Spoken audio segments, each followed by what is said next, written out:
So we're just gonna jump right in to managing for wildlife in 4 steps.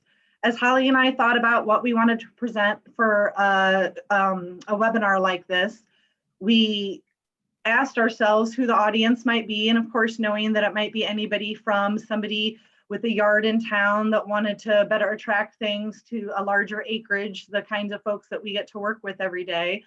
We are trying our best to keep this kind of useful for everybody, no matter where you might be starting out or what you might have.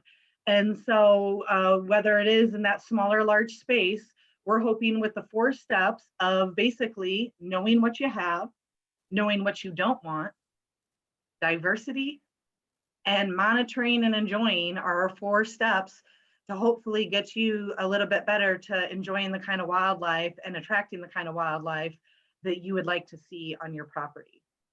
And so on the next slide, we want to really point out that, again, no matter what size of the area, we can do amazing things with it. You know, it can be made that the argument that our yards in town and our towns in general are some of the most messed up habitat that we can still utilize and make the most of. And then certainly with some of our big open spaces, we have the worlds of opportunity there. And so here again, no matter where you're starting from or no matter what size, we hope we can start to narrow down how you can improve. Holly's gonna give an example of just a way that we could all do it in our yards in town. Thanks, Lisa.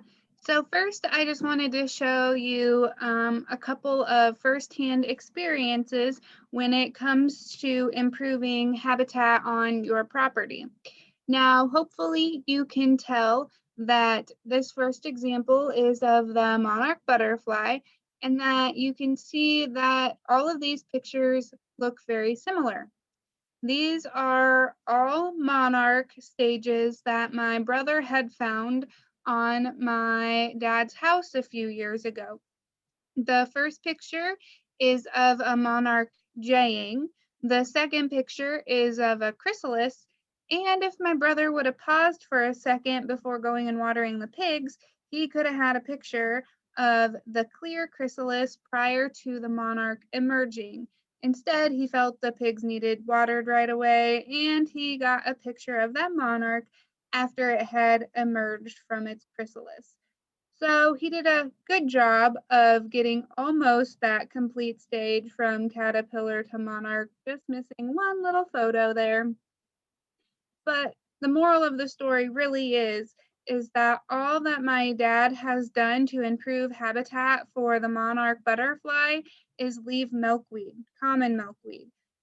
He's had it growing up around his house for a while, and once I started talking about the importance of it for the monarch butterfly, he decided to leave it. So he hasn't spent any money on seeds, and he hasn't spent any money on chemical or time pulling them out. Now he just gets to enjoy the butterflies as they come around. Here are a couple other butterflies at my dad's house that had emerged. This story is from one of my old coworkers that I used to work with, and she planted some butterfly milkweed around her house.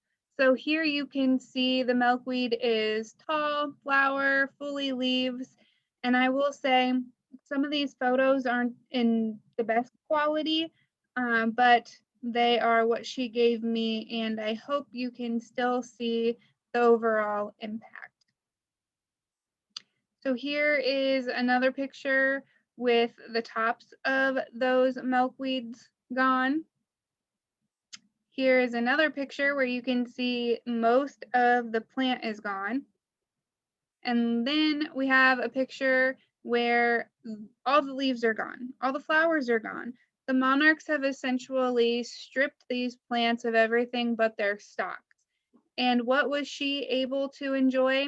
She was able to enjoy having monarchs that had went to chrysalis and emerged on her house. So this is under her porch, and hopefully you can see that there was a chrysalis in that photo, a monarch jaying, along with a handful of other caterpillars that were going to be going into their chrysalis. So what can you do on your property? The first thing that you can do is take a look at your land. Walk your land if you haven't done that.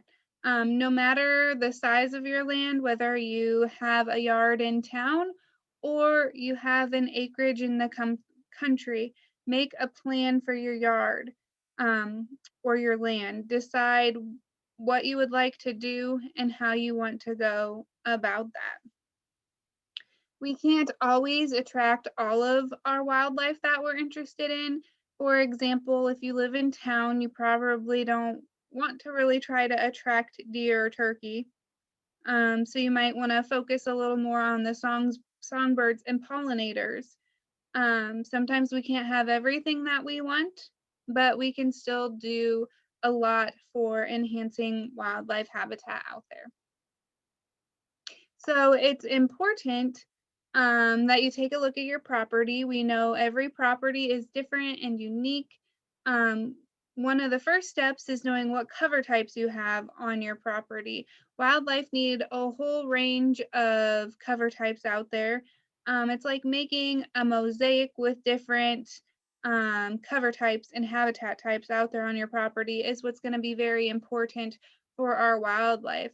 Lisa is going to go into a little bit more about the aspects of wildlife habitat on your ground. So what we're really asking ourselves as we're walking our land, as we're thinking about the goals that we each have for our own property, is we are not only taking a look at exactly what it is that we have, but maybe also taking a step back and looking at kind of what is surrounding our space, because wildlife certainly don't care about property boundaries or fence lines for that matter. And so as Holly said, you know, we can't attract maybe every type of wildlife, but you guys being able to tell us or the resource professional that you're working with, and you know, even if it is just that I want to attract songbirds or any type of birds or just wildlife in general, anything that you can tell us that is specific to what you would like to see, we want to know that, you know, going into that and use these points here to then evaluate what kind of cover types do you have currently? Are you all open ground? Are you all forested? Are your neighbors all the same as you? And so therefore maybe limiting the kind of habitat types that we can have. When we talk about cover types, we're really talking about prairie or open ground, short grasses versus tall grasses. You know, within the prairie, we can look at all kinds of different and unique cover types. When we look at a forest as a cover type, that's certainly different from a prairie or open ground. But then within a forest, you can have a really open, easy to walk through forest versus a very thick or dense or maybe young forest. Even shrub or scrub or cedars or that kind of medium size habitat in between an open area and a forest is its own kind of cover type. And so you're looking at all of that and saying, what is it that the habitat, the wildlife that I want to attract needs for its whole life cycle, looking at your ground and then starting to fill in those pieces. And so ideally, when you have started to do that and you've walked your ground and worked with a resource professional, what you can come out as a result is something that's going to be an overall map. And on the next slide, we're going to see that where we have just an area that was all forested, but it was broken up into different stands, either based on the type of cover that is there, i.e. the type of trees or forests that we find in those different spots, or sometimes even what you're trying to achieve or your management objective within that spot. And we can break up those different stands or areas in that way. That helps us, gives us, instead of this broad overall, I need to do a lot of stuff on my ground and kind of don't know where to start. Something like this and this planning process hopefully really makes you better define those goals, and then, you know, putting it plan on paper ideally gives us a roadmap moving forward of which you can then start to achieve those goals in a manageable and hopefully efficient way.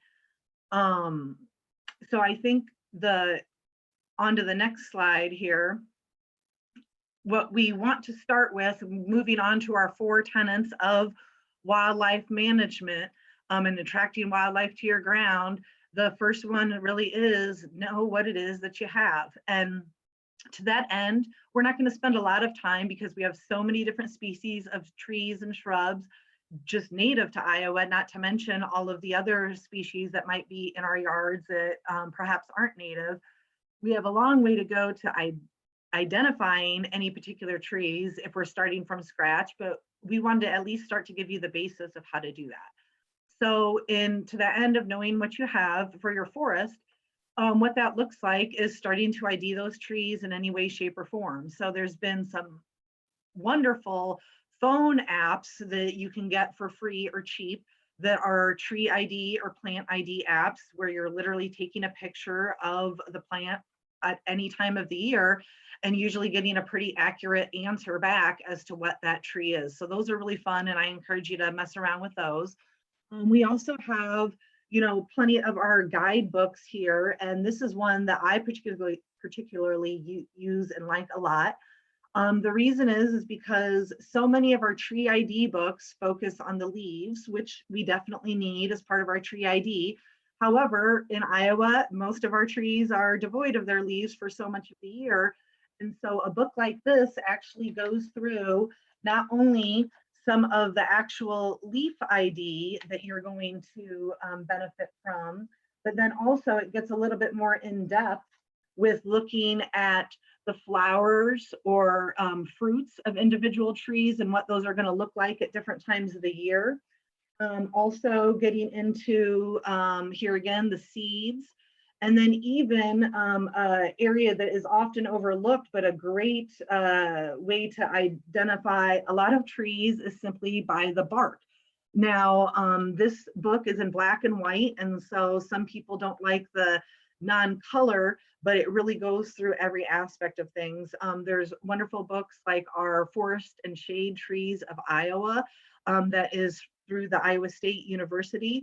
And then also we'll have a slide with a couple of links to online keys, tree identification keys. And those are simply, a lot of those work and they're what's called a dichotomous key. And so it's basically asking you to take the plant that you have in front of you and asking you to constantly answer a this or that question. And so one of the first questions, aside from whether or not the tree is a coniferous or conifer tree versus a deciduous or one that has leaves that are shed during the fall time, after that question on a lot of those keys, the second question that you're going to get asked is opposite versus alternate branching. So on the left-hand side of the screen there, we have 3 examples of opposite branching, and you can see in a lot of those where one branch comes out, another one comes out directly opposite of that. Now, the hard part about a lot of tree ID is that trees don't always read the book. In nature, branches fall off or get broken off or don't always look exactly how they should. And so when you're looking for opposite versus alternate branching, you're not just looking at one little twig on one branch, you're going to look at multiple to make sure that it's on there. You can see on the American linden or basswood picture on the right side of the screen, that is an alternate branch tree. And that is where one branch or leaf comes out alternate from the other one on the main stem there. And the thing to know about opposite versus alternate trees is that here in Iowa, we actually only have 4 native trees that are opposite branched. They are maple, ash, dogwood, and buckeye, or you can remember that by saying mad buck for the first letter of all those 4 trees that I mentioned. And so if you can walk up to a tree in your yard and identify that it's opposite branched, we're now narrowed down to 4 possible trees that it could be. On the other hand, if it's alternate branch, we still have a ways to go, but then looking at some of those other characteristics will help to narrow that down. The bottom line with tree ID is that you do not have to know every tree out there, but narrowing down and getting to know them better little by little is all going to go to your overall enjoyment and understanding of what you have out there and how your wildlife can be utilizing and maximizing that in the best way. This poster here just shows in fairly poor quality, just some different leaf shapes. And the one thing that I want to point out with this poster is, you know, the different leaf shapes of the larger lobes or bigger curves of the leaf ends versus the more toothed or fine margins there of some of the ends of the leaves. And most of the leaves pictured on this poster are called simple leaves. It's one single leaf with a growing bud for the next year at the end of that leaf. Well, the leaf in the middle, that's actually, I think, a hickory leaf, is 9 leaflets, or what look like leaves or blades of the leaf, all connected to one main stem. And that entire thing is the leaf. And again, those small 9 blades are called leaflets. And that is a compound leaf.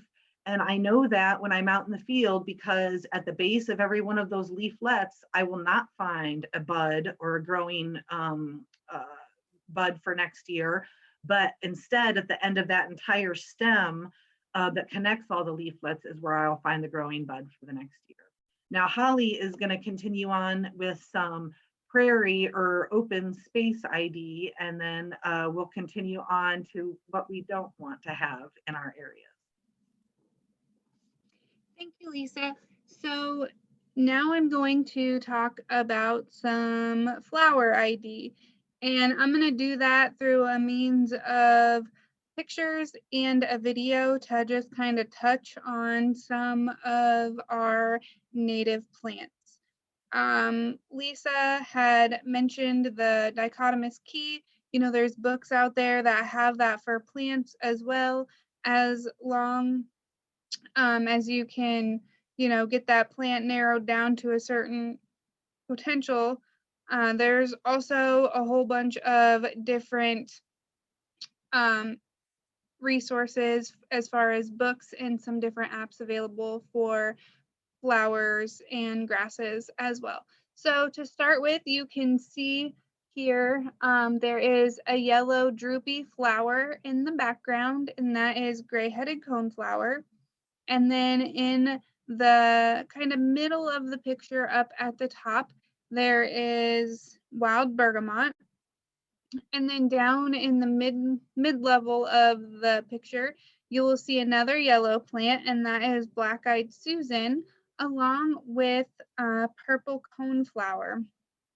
And then you will also see kind of a plant that, to me, it sticks out quite a bit. It kind of looks fern-like, and this is Illinois bundleflower. And then down in the bottom of the picture, you will see an orange flower, and this is butterfly milkweed.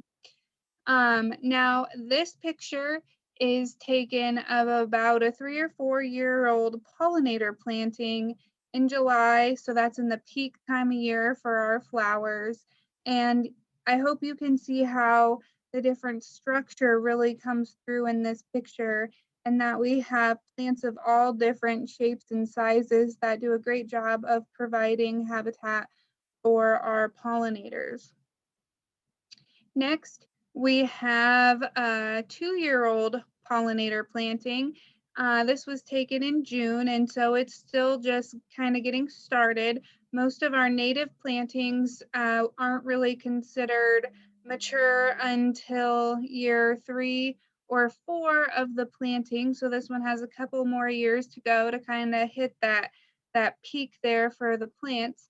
But you will see that this has the black-eyed Susan, and the white flower in this picture is daisy fleabane.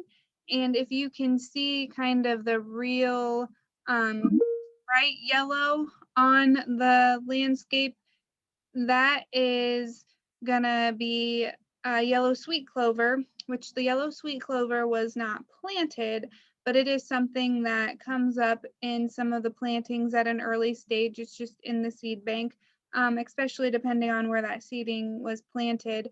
But that over time should work itself out as the seeding becomes more established. Next, I'm going to show a video that was taken in November. at the early stage of the dormant season.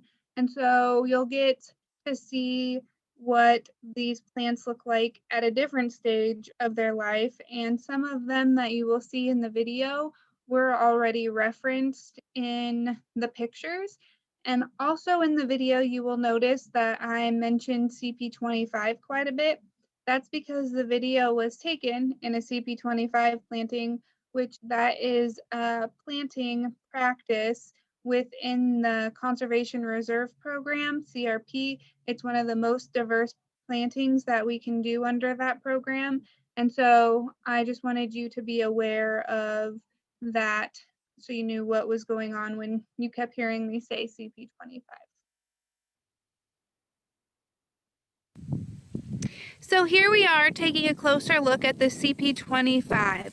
And the plant that you are looking at right now is compass plant. And this is in the sunflower species, and it gets tall stalked and has a yellow flower on it. Here is an Illinois tick trefoil, and this forb is a really good plant. A lot of people might not know, but deer will browse this quite a bit through the summer months, and this is one of the flowers that are present in this CP25 mix. Next here we have the gray-headed coneflower, and this blooms in July and gets a yellow droopy flower on it. Next here we have Canada Goldenrod, and a lot of people gets a bad rap by a lot of people because of allergies in the fall. But this goldenrod can be actually very important for some of our pollinator species throughout the fall, and this blooms yellow. This next species that we are identifying is Canada Wild Rye, right here, this droopy little seed head, and it is amongst here a sea of big blue stem in this particular area. But Canada Wild Rye can be a pretty addition to our mixes. And then, like I mentioned, right behind here is a sea of big blue stem. Big blue stem is one of our more popular tall native grasses that we use in our mixes.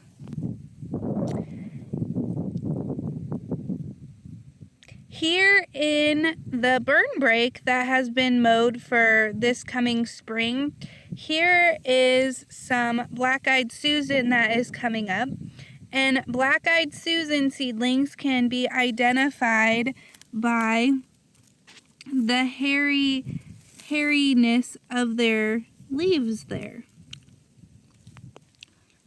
Next up in this CP25 planting, we have found some wild bergamot. Wild bergamot also blooms midsummer and has a pretty pink to purplish pom-pom flower and is also very good for our pollinators. It is a good one for monarchs for nectaring purposes. Next here we have some Virginia Wild Rye, and it has an upright seed head, and it is one of our shorter native grasses. And then right behind there, right here, we have some little blue stem. And little blue stem and short native grasses are really important also for a lot of our upland bird species, especially quail. Right now you are seeing what is left over from a purple coneflower, and they also bloom midsummer, and this is what they look like in November. Next here we have blowing in the wind is what we call Indian grass, and Indian grass is also one of our popular tall native grasses that we use in our seedings. As a recap, here is the CP25 practice, which is the rare and declining habitat practice for a general CRP sign-up. So now that you have learned what you do want in your wildlife area, whether it be a woodland or a prairie, we are going to now learn what you don't want, which is step number 2. So in these two pictures here, the picture on the right is a relatively new plant, I would say. Some people still aren't sure what it is, and that's fine. That is Cereshia Lespedeza, and it is a plant that is really good at taking over prairie plantings or prairie in general. This plant puts off about 30,000 seeds a year, and they will stay in the soil for a really long time. And also it has allelopathic chemicals in its roots. So you're wondering what that means. That means that it will kill off anything around it that isn't itself. And so it makes room for spreading by killing everything out. I have, unfortunately, walked into grass fields that have just become inundated with this plant. It's pretty hard to get rid of. So if you are out there and you see it, you want to make sure that you kind of get on top of it right away. Next is teasel. I'm hoping you guys are a little more familiar with teasel. This picture does a great job of showing what it looks like the year that it's growing, that you can see there on the left. That's right before it blooms. And then the brown seed heads that you can see on the left side of this picture there are left over from last year. Thistles are also another thing that can get pretty aggressive in our prairie systems that are not good. And most of the time when people just see any thistle, they probably try to get rid of it or eliminate it. And we don't necessarily have to do that. This shows the 3 invasive thistles in Iowa: the musk thistle, Canada thistle, and bull thistle. This is a handy little pocket guide that was put together. Not only does it show you the invasive thistles, but it also shows you our native thistles. So these are thistles that if you find them, you don't have to kill them. And actually, it's better if you don't kill them, because thistles are very important for our pollinator species. Most of the time, they bloom in the 3rd bloom period, which is in the late summer, early fall. So it's a really important late bloomer for our pollinators and insects. And as you can see on some of these bottom pictures there on the edges, a lot of times, most of the time with our native thistles, they have a white, waxy, filmy look to the back of the leaf, whereas if you look at one of the invasive non-native thistles, it will just be all green. So that's a good way to help identify if you need to proceed with killing the thistle or pass it on for our pollinators. So in the prairie ecosystem, here's just a list. Most of them I talked about. There are a few others out there that you don't want as well. But these are the main heavy hitters, I would say. Next, Lisa is going to talk about some of the species that we don't want in our woodlands. Thanks. So what we have in a lot of our woodlands is that we have these woody invasives that have the potential to not only take over the ground plants and the grasses and the flowers and the ferns that we hopefully will have growing in some of our native woodland mid and understories, but it can also actually completely prevent the regeneration of our desirable tree species, often of which need that full sunlight at that forest floor. So the plant on the left is one of our longest invaders, and one that we usually see the most of and have the most issue with, and that is bush honeysuckle. We have some native honeysuckles here in Iowa, just a couple of them, but this is actually Asian honeysuckle. And like a lot of our invasive woody plants, honeysuckle has the ability to grow very quickly, seed prolifically. It has a longer growing season than a lot of our native plants, which will here again basically outcompete because it's green and growing well before our other plants even have a chance to start. And then because it can be, it does seed so prolifically, is oftentimes spread by us and wildlife. The picture on the right is a poorer picture, but the discolor or the kind of pinkish different colors that you're seeing there is actually a burning bush. I have a beautiful burning bush outside of my front yard here, which is a non-native euonymus shrub. And that turns that beautiful color come fall time, but the birds have been spreading it terribly. And this is actually taken at a county conservation area just 5 miles south of Burlington, where, as is true with a lot of our woodland invasives, they are actually escapees from our yard. Some of the worst woody invasives that we'll see is, some of our barberries, our burning bush, Norway maple that is the only non-native maple here in Iowa. And one important point about native versus non-native is simply that our native species have evolved with our wildlife. The flowers have evolved with our native insects and species. And so even bringing in a non-native or invasive plant, sometimes even if it looks to us much like our native counterpart, it does not look or taste the same or can't be utilized the same for our wildlife. And so that is a difference there. And so as it happens, we actually have a native burning bush, which is called Eastern Wahoo, which is like the funnest tree or shrub to say anyhow. And so we definitely have those native possibilities.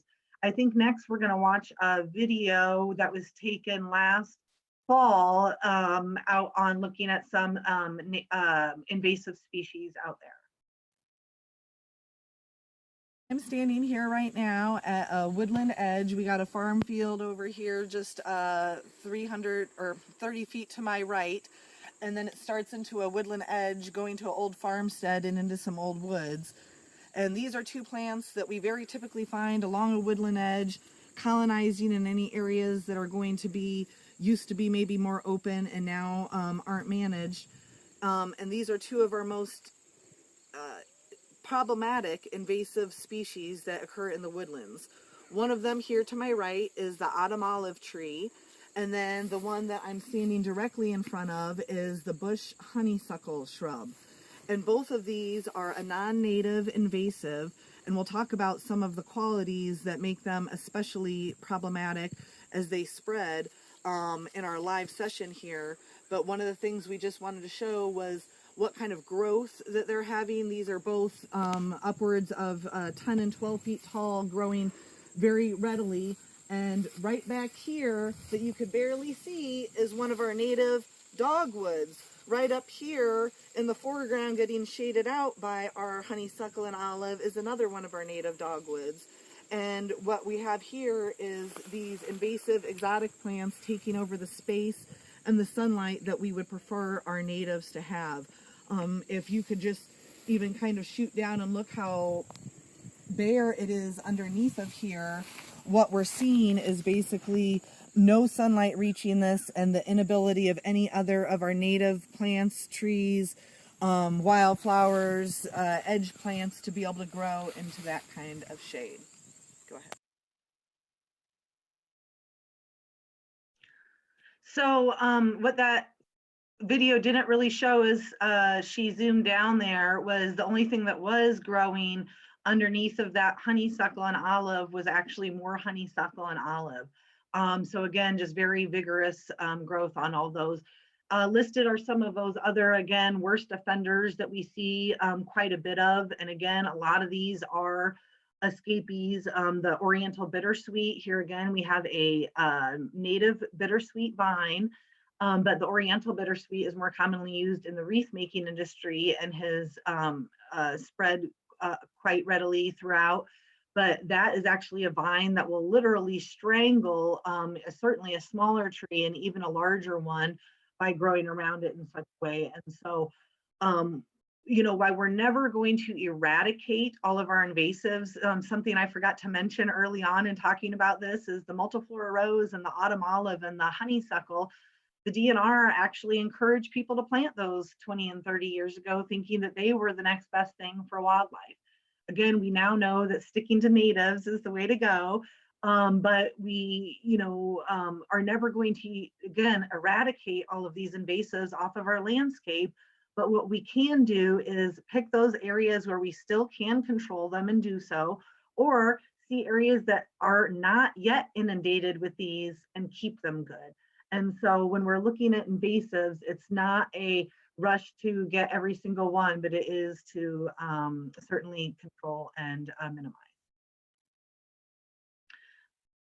And so this is just a great brochure of this autumn olive, giving a better idea of what it is, that's how you're going to identify it.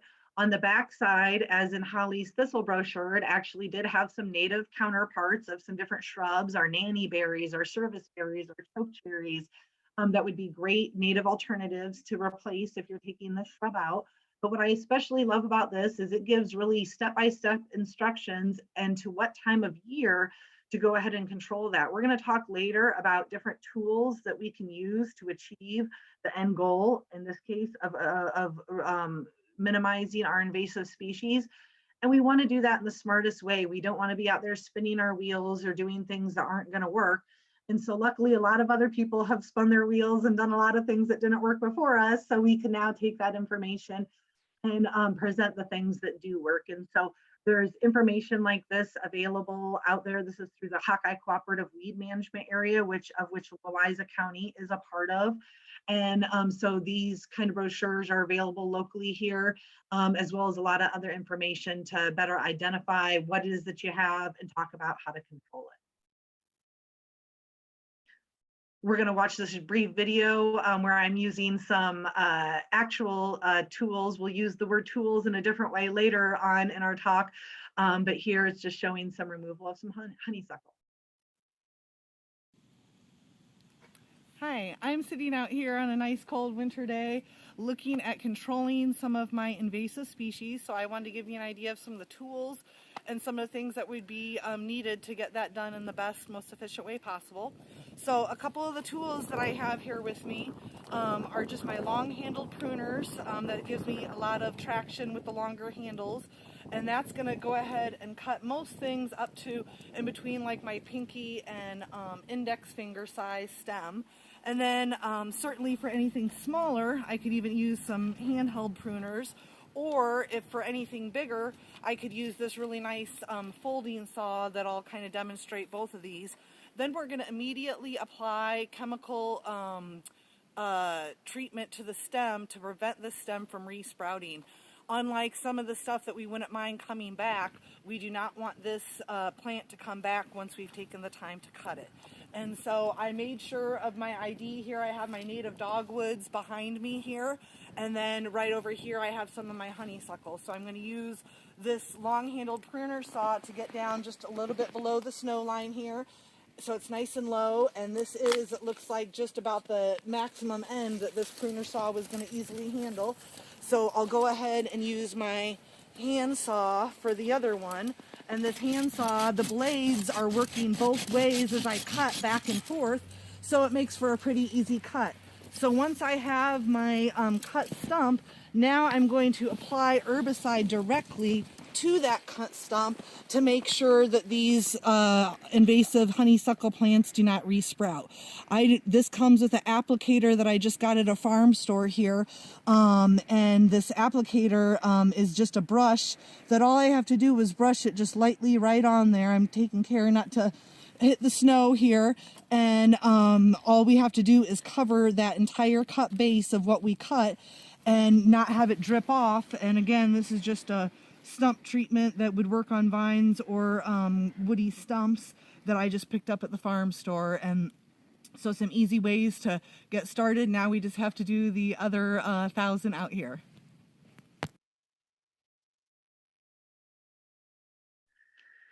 And so this just lists a couple of the resources that Holly and I like, but we realize you guys can't hyperlink off of the screen here, I don't think. And so this is something that really for the tree ID, I'm just Googling tree identification Iowa. Whenever I do a search looking for something like a plant ID or any information on how to kill an invasive or anything like that, I'm actually going to then, additionally, once I put that information in the search engine, look for the sites that end in edu as in education, because those are university sites that are going to be peer reviewed, and we know that are going to have some really good information that isn't just from Joe Schmo. Why I certainly take anybody's information and will utilize it. You know, it's nice to know where it's coming from, and here again that it has been reviewed.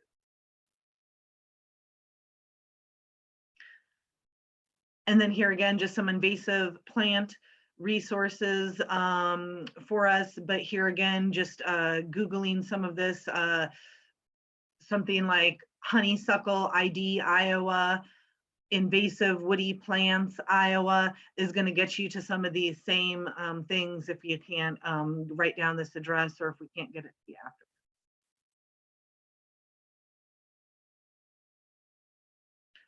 And then in this video, we're just going to show, so we've talked about what it is that we want, and we talked about some things that we don't want. And of course, when we talked about what we want, that was not an all-inclusive list of the flowers or certainly the few trees that I listed, but you know, just starting to get the idea of the kinds of things that we want versus certainly those invasives that we don't. Now we're moving on to our third step in our fourth step, and that is diversity, diversity, diversity. And so we're going to start to talk about the perfect marriage between Holly's open prairie areas and my wooded areas in this. We're standing here right at the edge of a timber where it goes into an open field here. And what I wanted to point out here was one of the many ways that you can make some really good woody browse, as well as some really thick cover in a short amount of time. So along this timber edge, the landowner went through and dropped and felled some trees that we'll talk about with some of the edge feathering practices. But I wanted to point out here that this oak tree that was not really growing that great where it was just cut cleanly off right here. And what happened was all of the energy of the tree's system from the roots came up and sent out new shoots in multiple different directions that oftentimes grew 2 or 3 foot in 1 year. And then what this does is this takes a tree that had all of its woody browse component way far up above the deer browse line where they could not reach it, and brings it right back down to where they are needing and using it. And we can see that at the tips of these have already been somewhat chewed off by the deer, having gotten right in and used them, especially on a hard winter like this. And so doing this cutting of the tree and allowing it to resprout is really similar to a hinge type of cut, where you're still allowing some of the tree to grow, providing not only some woody browse, but also some thicker structure and cover that's going to double as great habitat as well. So thanks to Lisa for that video on edge feathering. I have a few other pictures that I wanted to show you. So that video that we just showed was from a landowner who pretty much just completed some edge feathering work this winter yet. And these pictures are of obviously different times of the year. This top photo is of a landowner who had cut some trees the following winter, and this was last spring. So this is only a couple of months after he had completed his edge feathering. And these photos down below are of edge feathering that has taken place, I think this was 4 or 5 years ago. And so that's an important point. Whereas if you look at this picture, this catalpa tree, this was hinged, and you can see how much this tree has grown in those few years. And this bottom picture, you can see, hopefully you can see where there is a tree that was hinged in there. And then this is all browse that had grown back up, which is excellent. That's creating that soft edge that we're looking for, like Lisa mentioned, you know, marrying timber and prairie with that soft edge and that shrubby-like structure is what we really want in something like that for our wildlife. But this isn't something that you can just do once and walk away from. Usually, we say edge feathering has a lifespan of about 5 years. And so every 5 years or so, you're going to want to go in and potentially redo some of your edge feathering. And then this last picture here was taken. You can see where this was a downed tree, and hopefully, oh, sorry about that. Hopefully underneath there, you can see where there was a little pile of poop where a covey of quail sat up under this down tree structure during this snowfall. So it doesn't really look like much out there, but quail and all sorts of wildlife really do utilize that. In the springtime, that could easily be a turkey nest in there among that edge feathering, because they do nest along the edge of the timber. In the next video that you just got a little glimpse of, we are going to be talking about shrubs.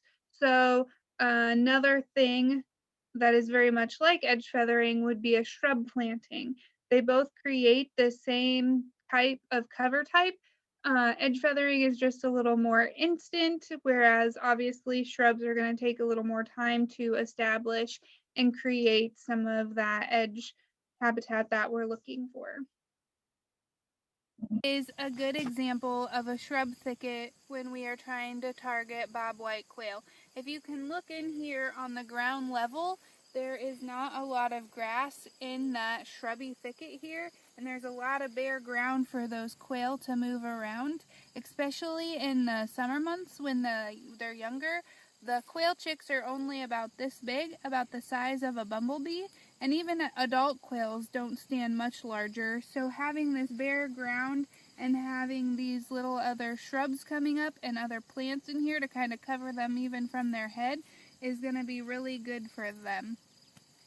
So that is the shrub thicket that I was just kneeling down in. And from here, you wouldn't think that that shrub thicket had all that open ground there on the bottom for those birds to move around. So that's why it's important where we see this grass on the edge that we still go in and take a good look at those shrub thickets and make sure that they are open at the ground level, because a lot of times they aren't. There's a lot of different grass growing up in there, especially we can get brome and some sod forming grasses growing up in there, and we don't want that because that makes it harder for the quail to move around in. So that's why this dogwood thicket is a good example of what we would want specifically if we're trying to target quail. Here I am standing at another dogwood thicket, and here hopefully you can see the difference in that this dogwood thicket does have some brome encroachment into the ground level at that where the quail would be moving through.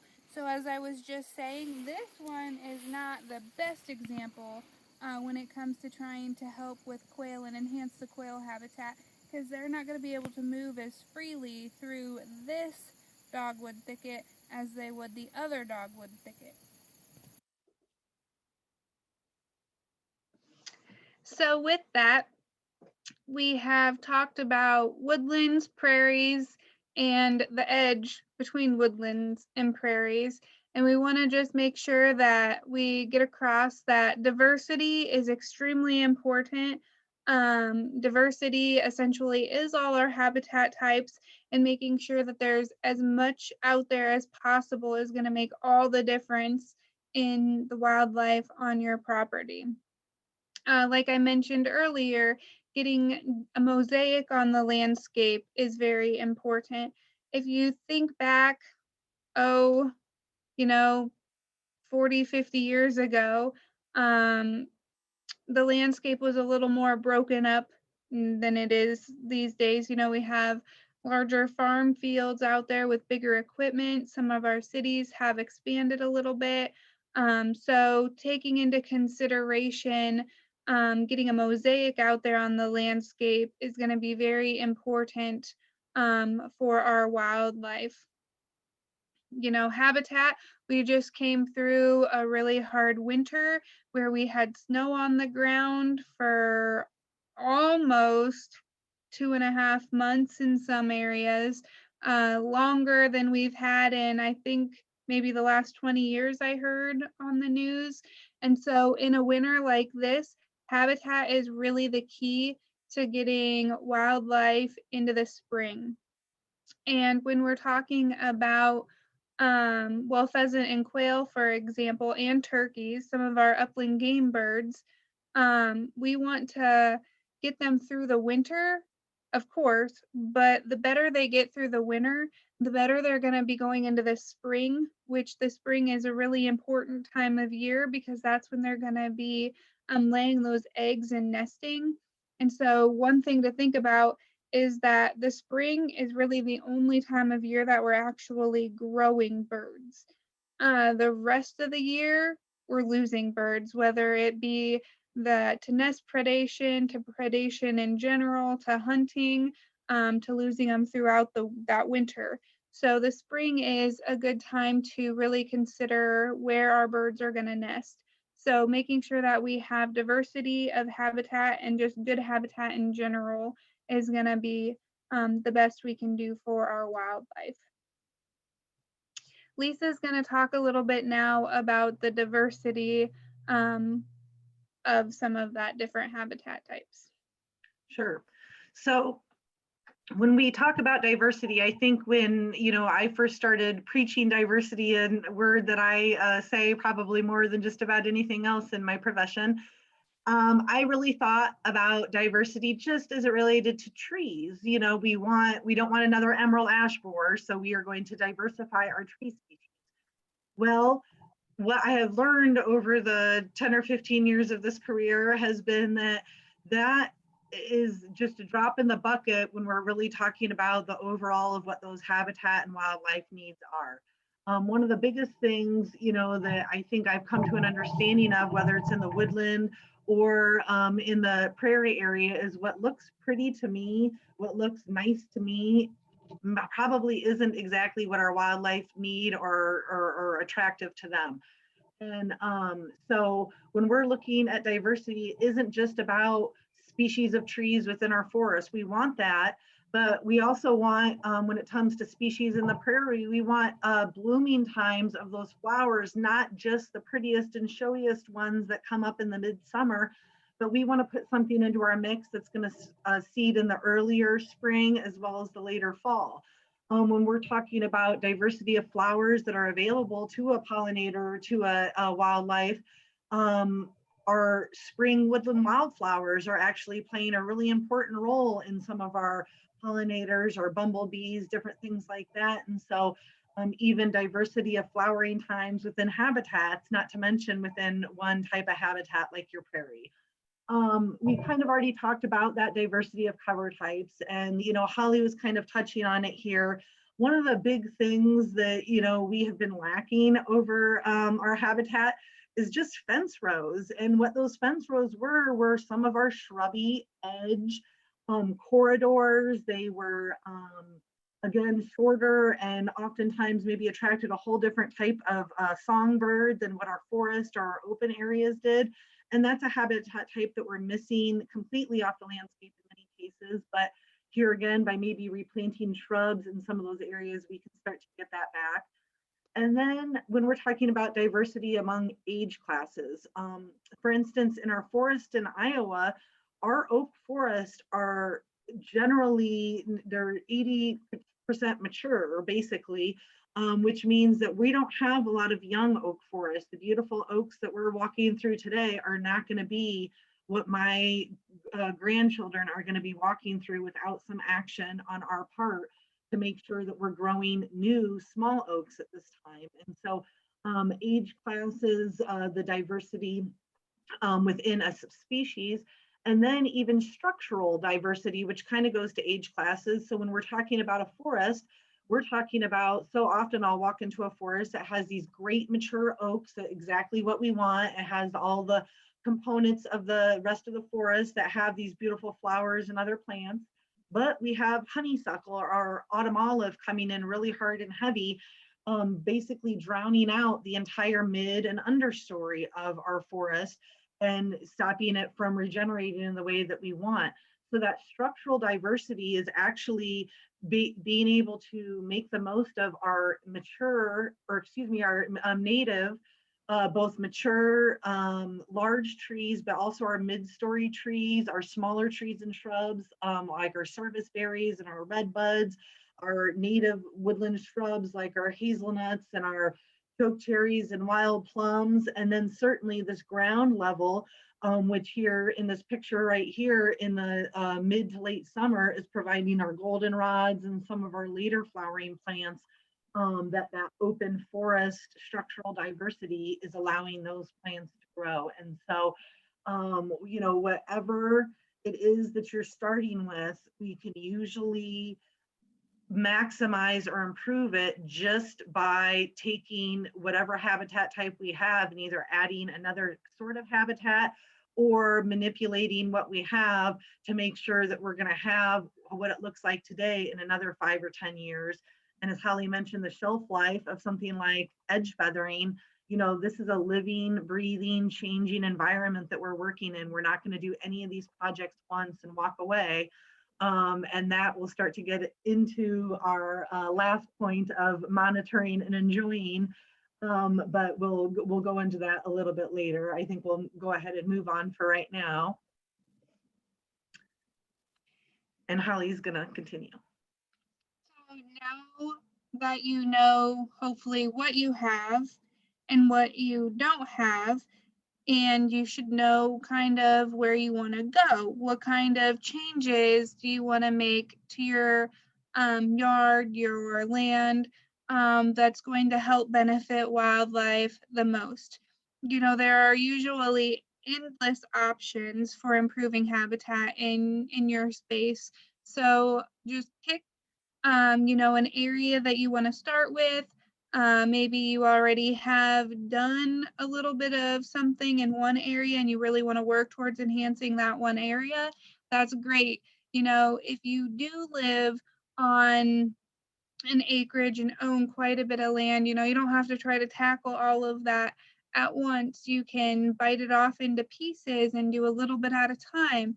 Even if you have a yard and you live in town, you know, last year was the first summer in my current house, and I am slowly working towards converting my landscape into natives. And I didn't just do the whole area at one time. I decided to start in certain areas and work towards converting them. And it will probably be a few years until I get to where I really want to be, or even longer. So, you know, it's just a work in progress, improving little pieces over at a time.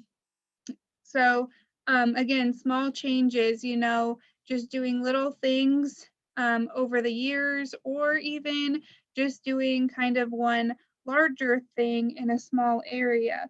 So here is an example of a homeowner who has a pretty substantial yard, and they decided to kind of merge some pollinator habitat along with their garden. You know, their vegetable garden, they really enjoy gardening. So here along the house, all these flags, you can see that this landowner had went ahead and planted plugs. Plugs are little plants, sometimes only this big, depending on the species, but just a few inches tall when you put them in the ground. And so if I remember correctly, this picture here on the left, this was in May of 2018. And then over here on the right, these are the plugs that she planted the following summer. You can see they still got quite a bit of growth on them there. And so all this landowner did was simply, I say simply, but she stopped mowing an area and converted it to something that was a little less maintenance. Some areas she's not mowing all the time. And she did this with other parts of her yard as well. And so Lisa's going to talk a little bit now about reevaluating your property after you have done some enhancements. And so just as I had just said, this is not a jar of preserves on the shelf that we're going to keep and maintain exactly as we changed it in the years to come. And so, and we just never know, it's something with forest management. I know you're oftentimes taking a little bit of a risk every time we open up an area and try to reseed something. We could have a drought, we could have a flood, we could have influx of animal predation or a hard winter like we just had. So all of those things are only as good as our evaluation and monitoring of it to make sure that it is maintained. And one of my arguments is once we've gone to the trouble to do something, let's keep it nice. And so that monitoring and evaluation isn't just a something that we're just suggesting. It really is a part of the actual management, because it really does go to has this been successful? Did the work I put into it actually get what I wanted, or should we do maybe something different? Go ahead on to the next one. And so that monitoring comes especially important again in that invasive species or some of the forest health issues. In the example of the Cereshia Lespedeza on the left-hand picture, if I was driving by in my four-wheeler and saw that one year, ideally I would get it right away before my whole field became that in the next couple of years. The same with the picture on the right, that looks like a possible oak wilt tree. And so I'm going to be monitoring the other red or black oaks around that to see if they're also dying and maybe take some preventive action, whether that be harvest if the trees are big enough, or cutting out the trees before they spread the disease to some of my other smaller nice trees that I want. And so that monitoring is a big part of it. And then, again, if all of this does not lead to some of our enjoyment and our better being able to have the kind of experiences that we want to have out there, then here again, that takes a reevaluation. If you're not getting to do a little bit of sit back and enjoyment, then maybe we haven't done something right. And Mahali and I will start with you again, but it is something that, again, all this is going towards just that, our better enjoyment and being able to really fully see what all the potential is out there with the wildlife and what they could be utilizing our shared land for. So Holly and I talked about a lot of tools and or mentioned, excuse me, some of the tools and a few of the resources earlier in our presentation. And when we talk about tools, if we're trying to convert a grassland to a prairie, if we're trying to remove invasive species off the landscape, we can do that particular project in many different ways. We can go about it in about every different way that you can think of, but knowing what some of the tools or possibilities are for going about that is going to better help to narrow down the smartest and most efficient way of doing that. So here again, if we're talking about removing invasive species, prescribed fire could be a tool for that if the species are small enough and would actually be damaged by a burn that we'd run through. Mowing, you could stop mowing. That might be able to achieve some of our management goals. You can mow more to better control that invasive species, whether it's mechanical work or hand work or herbicides. Usually you're not needing just one tool in that toolbox to achieve your wildlife management goals. You're going to utilize a whole string of those in those different ways. But again, each situation is different, and each one would take slightly different utilization of those tools in slightly different order to best get what you need to get done. Technical assistance. that's Holly and I. That's some of our other natural resources professionals in our area with the Fish and Wildlife, with our county conservations, with our Natural Resource Conservation Service, and of course our wonderful extension. All that's there. And if you're in the rural areas, that's what Holly and I do for a big part of our job, is to assist rural landowners to help them achieve some of their wildlife and soil and health or soil and water conservation practices. Sometimes in those or more rural areas, there are cost share programs available. And one of the reasons for that simply is, of all the land out here in Iowa, in forest for sure, 90% of them are owned by you guys privately. And so being able to, but we all are gaining the benefits of your private forest or your prairie that you're seeding, better improve the pollinators that we all get to benefit from. And so that cost share assistance is available for reimbursement of work done. And then all kinds of different programs out there, from the Monarch Initiative of getting better habitat and how to do that and connect with other people doing that, to a myriad of other things that we hopefully can start to talk about in the question and answer session. This brief video is just a prescribed fire to show you what that looks like in the woodlands. You're trying to control invasive species in them.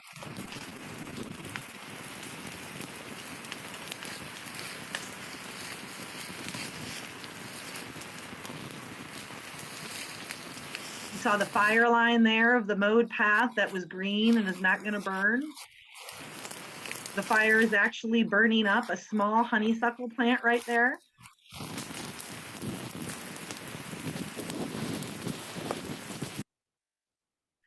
And we just wanted to show that, just to show a little bit about what prescribed fire in the woodlands versus Holly's 20-foot flames in the prairie look like. And then also even just to show that certainly some of those plants in that were hand cut because they knew they wouldn't be controlled by the fire, but the fire was just one of those tools to achieve their overall goal of invasive species control. So hopefully we're gonna open it back up to the live portion in just a second for some questions. And you see our contact information. Holly, is there anything else we can add right now? Nope, I don't think so, Lisa. I think you did a great job of concluding that for us. Just, know that, like Lisa mentioned, if you're in the rural areas, we are here to help you with your timber, prairie work, and your wildlife needs. See you on the live side.